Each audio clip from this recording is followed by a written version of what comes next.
एक बार जब समुद्र पर पुल बनाया जा रहा था भैया, तो सभी बंदर एक पत्थर पर रा लिखते और दूसरे पर म लिखते, लिख करके पत्थर को समुद्र के जल में फेंक देते थे, पत्थर तैर जाता था। राम जी ने दूर से देखा कि आहा, हम में कितना प्रताप है कि पानी में पत्थर भी तैर जाते हैं।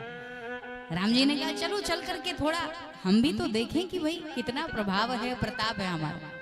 चुपके से, किसी को बताया नहीं देवी, राम जी चुपके से समुद्र के किनारे चले गए, भूमि से एक पत्थर उठाया और उठा करके जैसे ही पत्थर को समुद्र के जल में फेंका, अरे ये क्या हो गया? जैसे राम जी ने पत्थर को फेंका, राम जी का पत्थर ही डूब गया। राम जी का पत्थर डूब गया।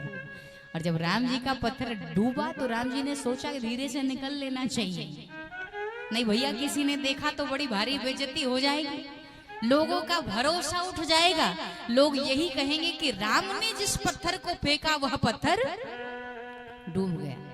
अब राम जी धीरे से निकलने ही वाले थे, जैसे पीछे मुड़े तो कोई भी साथ राम जी का भले छोड़ दे, लेकिन हमारे हनुमान जी राम जी का साथ छोड़ने वाले।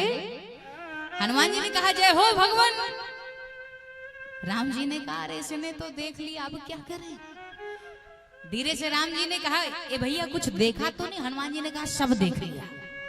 तो राम जी ने कहा चलो ये हमारा शिष्य है, शायद किसी को बताएगा नहीं। राम जी ने कहा किसी से कहोगे तो नहीं? हनुमान जी ने कहा जो हमने देखा है ये हम सबको चिल्ला चिल्ला कर बताएंगे, ढोलक तबला बजाकर बताने वाले कि राम ने जिस पत्थर को फेंका वो पत्थर डूब गया। राम जी अच्छा तो तुम हमारी बदनामी करोगे क्या?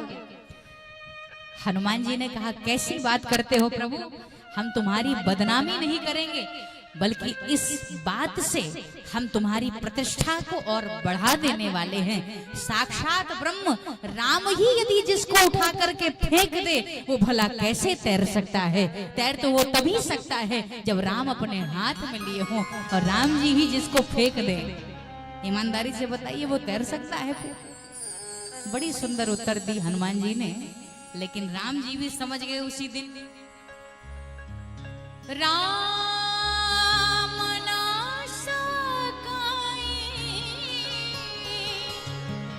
नाम गुण गाई, कि कहाँ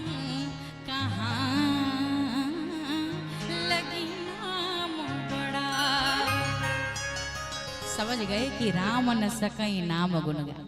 इसीलिए नाम की इतनी व्याख्या की गोस्वामी जी ने, क्योंकि राम ने एक गीध का तरोतारण किया, राम ने एक शबरी को उतारा, राम जी ने एक अहिल्या का उद्धार किया, लेकिन नाम ने तो न जाने कितने कितने लोगों की नैया पार कर दी महाराज। इस नाम ने तो न जाने कितनी की नैया पार कर दी। इसीलिए राम न सकई नाम गुण गाई, राम से बड़ा राम का नाम, राम जी से भी बढ़कर राम जी का नाम।